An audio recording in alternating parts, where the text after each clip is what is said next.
স্বামী মুফতি তালহার বিরুদ্ধে সাবেক মডেল তিনি মামলা করেছেন এবং স্ত্রী বললেন যে আলেম নামের লেবাসধারী। বিষয়টা আমরা প্রত্যেকেই দেখেছি। বাংলাদেশে একটা কমিউনিটি, আমি বলবো যে সোশ্যাল মাধ্যমে এটা খুব ব্যাপকভাবে এখন প্রচারণা চালানো হচ্ছে যে মাসনা সুলাসা রুবা, যে ভাই মাসনা করেন একাধিক বিবাহ করেন।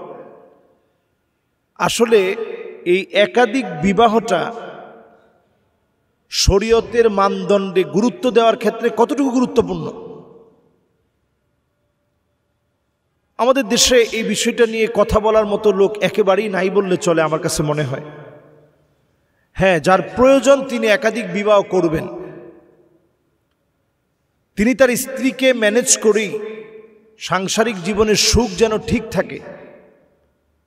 কারণ আপনি একাধিক বিবাহ করবেন যদি সংসারে সুখই না থাকে, তাহলে একাধিক বিবাহ দিয়ে বরং আপনার কলহ আরো বেশি বেড়ে গেল। যেটা আমরা এই দম্পতির জীবনে দেখেছি, আমি খুব অবাক হয়েছি। প্রথমে আলেমের কথাই বলি।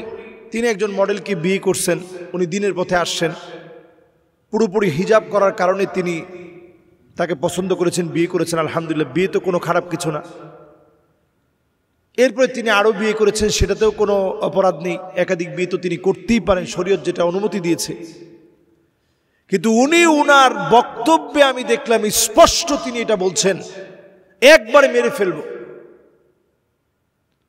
তো এই জাতীয় শব্দ চয়ন যদি উনি মোবাইলের সামনে করতে পারেন, ওনার আচরণগত আমার কাছে মনে হয় যথেষ্ট ত্রুটি আছে।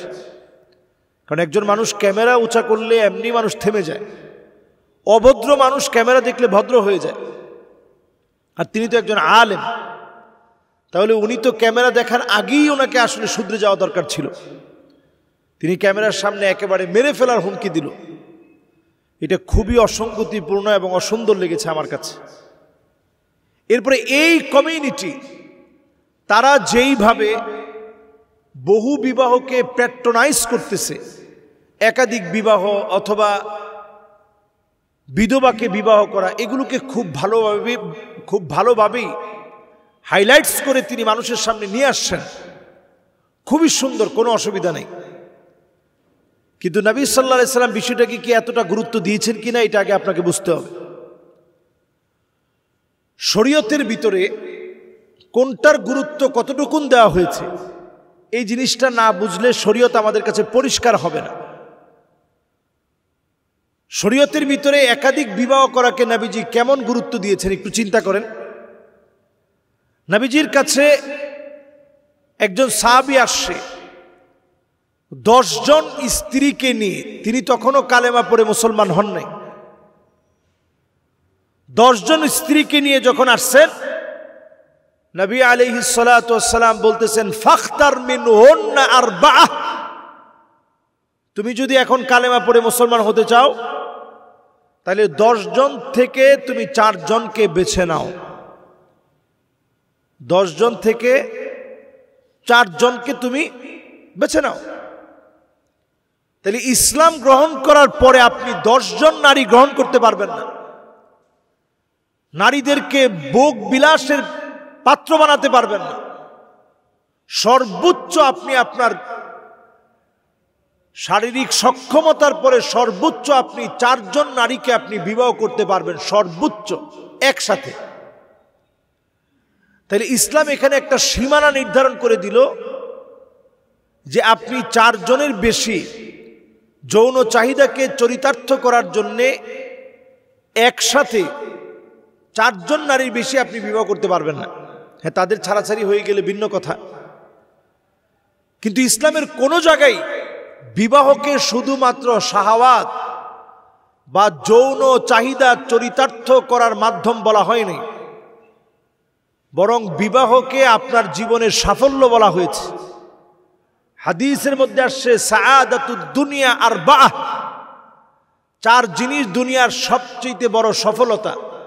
4টা জিনিস পাইছেন মানে পুরো দুনিয়া আপনি পাইছেন। এর মধ্যে 1 নাম্বার, নবী আলাইহিস সালাতু ওয়াস সালাম বলছেন 1 নাম্বার, আপনি দুনিয়ার জীবনে বাইতুন ওয়াসিআ, একটা মোটামুটি একটা বড় সড়ো বাড়ি আল্লাহ তাআলা আপনাকে করার তৌফিক দিয়েছেন, দুনিয়ার অনেক বড় কিছু পাইছেন। 2 নাম্বার মারকাবুল হানি, একটা যানবাহন আল্লাহ তাআলা আপনাকে দিয়েছেন, একটা বাহনে চড়ে আপনি যেতে পারেন, একটা গাড়ি কিনতে পারছেন, অনেক কিছু পাইছেন। 3 নাম্বার ইমরাতুন সালেহ, বাড়ি আছে গাড়ি আছে, বউ ভালো না, তাহলে এই সম্পদ বেশি দিন টিকবে না। এই জন্য নবীজি 3 নাম্বারে বললেন নেককার স্ত্রী। যদি নেককার স্ত্রী আপনার জন্য আপনার সঙ্গিনী হয়, বাকি 2টা পরিপূরক হয়ে আরো বাড়বে।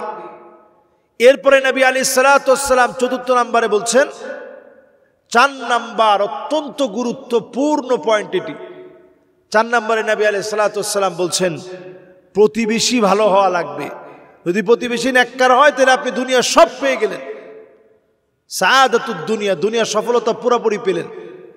প্রতিবেশী ভালো হলে আপনার স্ত্রী ভালো থাকবে, আপনার পরিবারটা ভালো থাকবে, দেখবেন সকল রকমের ফিতনা ফাসাদ থেকে হেফাজতে থাকবে। এই জন্য এই 4টি বিষয়কে সাআদাতুদ দুনিয়া, দুনিয়ার সফলতা বলে উল্লেখ করা হয়েছে। তাহলে 4 জিনিস যদি দুনিয়ার সফলতা হয়, এখন আমাদের একটা কমিউনিটি নতুন করে এমনভাবে প্রচার করা হচ্ছে যে একাধিক বিয়ে করেন, একাধিক বিয়ের ভিতরে সম্পর্ক, একাধিক বিয়ে বেশি বেশি করেন। এগুলো এইভাবে প্রচার করার বিষয় না, এটা প্রয়োজন সাপেক্ষে বিবাহ শাদী হবে। এই জাতীয় বিবাহের ভিতরে আপনি ঘটনা ঘটে দেখেন, আজকে বিয়ে তো কালকে ছাড়াছাড়ি, তাহলে আপনি বিয়ে করে তো মেয়ের জন্য আপনি অঘটন ঘটালেন। যে মেয়েটা বিধবা ছিল, তারপরেও সমাজে বিধবা হিসাবে সে একরকম ছিল, ডিভোর্সি হিসাবে একরকম ছিল। আগে একটা ডিভোর্স ছিল, এখন আপনার সংসারে নিয়ে আপনি যখন আবার ডিভোর্স দিলেন, এখন তো 2টা ডিভোর্সই হলো। এই জন্য সমাজের ভিতরে বহু বিবাহকে খুব বুঝে শুনে অ্যাকসেপ্ট করা লাগবে, বহু বুঝে শুনে। দেখেন, নারী অধিকার সংস্কার প্রতিবেদন, সমস্ত প্রতিবেদনের আগে এই প্রতিবেদন তৈরি করে অলরেডি দিয়ে দিস এনজিও গুলো কি পরিমাণ তৎপর। এবং সেইখানে একটা বিষয় লিখেছে যে বহু বিবাহকে নিষিদ্ধকরণ, এটা নিষেধ করতে হবে। এরকম মারাত্মক কোরআন বিধ্বংসী বিষয় তারা তুলে আনতে পেরেছে। আর এই ক্ষেত্রে তাদের জন্য শক্তিশালী একটা এভিডেন্স দাঁড় করায় দিচ্ছে, যারা একাধিক বিয়ে করে স্ত্রীকে মারধর করেন, গালিগালাজ করেন, সন্তানের খবর নেন না, স্ত্রীর টাকায় চলেন, এরকম নানাবিধ যখন ব্লেমগুলো দেওয়া হবে, যদি সত্যতা প্রমাণ হয় তাহলে বড় ধরনের ক্ষতি হবে। এখন আমি মাওলানা মুফতি তালহা সাহেব, উনিও লাইভ করেছেন, লাইভের মধ্যে বেশ কিছু অভিযোগের কথা বলেছেন যে উনার যে স্ত্রী হ্যাপি, তার নামে অভিযোগ যে তার আম্মার অনেকগুলো বিয়ে হয়েছে, সেও এমন চরিত্রের যে একবার বের হয়ে চলে যায়, পরে আর খোঁজ খবর নাই, 1 সপ্তাহ 2 সপ্তাহ পরে আসে, ঝগড়া বিবাদ হয়। আর হ্যাপির বক্তব্য হচ্ছে যে না, আমি একেবারে দিনের দিকে আসছি, এজন্য সবিজঙ্গন ছেড়ে যাওয়ার পরে আমাকে শেষ একটা ইন্টারভিউ দিতে বলা হয়েছিল যে কেন সবিজঙ্গন আপনি ছেড়ে গেলেন, ওই ইন্টারভিউ পর্যন্ত আমি আল্লাহর ভয়ে দিই নাই। এটা হচ্ছে তার বক্তব্য, আর স্বামীর বক্তব্য ভিন্ন রকম। এখন এর সঠিক বিষয় আল্লাহ তাআলা ভালো জানেন। তবে আমি পরামর্শ দিব, একাধিক বিবাহকে যারা প্যাট্রোনাইজ করতেছেন বাংলাদেশে, খুবই বুঝে শুনে। বিবাহ শুধুমাত্র যৌন সুশ্রুরি অথবা যৌন চাহিদা চরিতার্থ করার নাম না, বিবাহ অনেক বড় দায়িত্বের নাম। এই জায়গাটায় আসেন এবং বুঝার চেষ্টা করেন, এটা ইবাহা, ইসলাম এটাকে বৈধ রেখেছেন। আপনার স্ত্রীর পাশাপাশি এদের কাছে আপনি যেতে পারবেন, এটাকে বৈধ রাখছেন। এটাকে আপনি খুব বেশি সওয়াবের কাজ বলে মনে করে সমাজের ভিতরে অশান্তি সৃষ্টি করা দরকার নেই।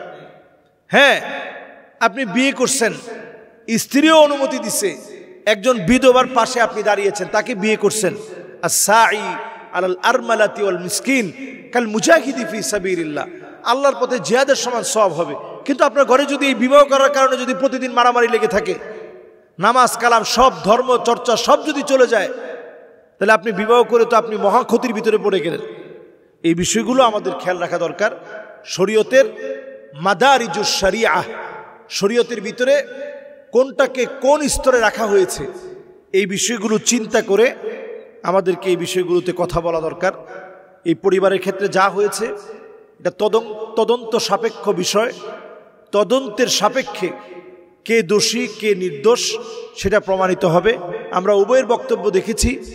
একবার মনে হয়েছে যে আসলে মেয়েটা দিনের পথে আসছে, তার উপরে কেমন যেন জুলুমি করা হচ্ছে, তার ছোট্ট বাচ্চাটাকে পর্যন্ত মেরে গালটা ফুলিয়ে ফেলা হয়েছে এবং তিনি বলতেছিল যে একেবারে মেরে ফেলবো। এই জাতীয় কথাগুলো আলেমদের ক্ষেত্রে আমার কাছে খুবই অশোভনীয় মনে হয়েছে। আলেমদের মুখের ভাষা আরও নমনীয়, আরও সৌন্দর্যমণ্ডিত, আরও ভাষায় লালিত্য, সব কিছুর মধ্য দিয়ে আলেমদের ভাষা চয়ন করা দরকার। শব্দ চয়নে, ভাষার লালিত্যে আরও বেশি সুন্দর শব্দ চয়ন করা দরকার ছিল।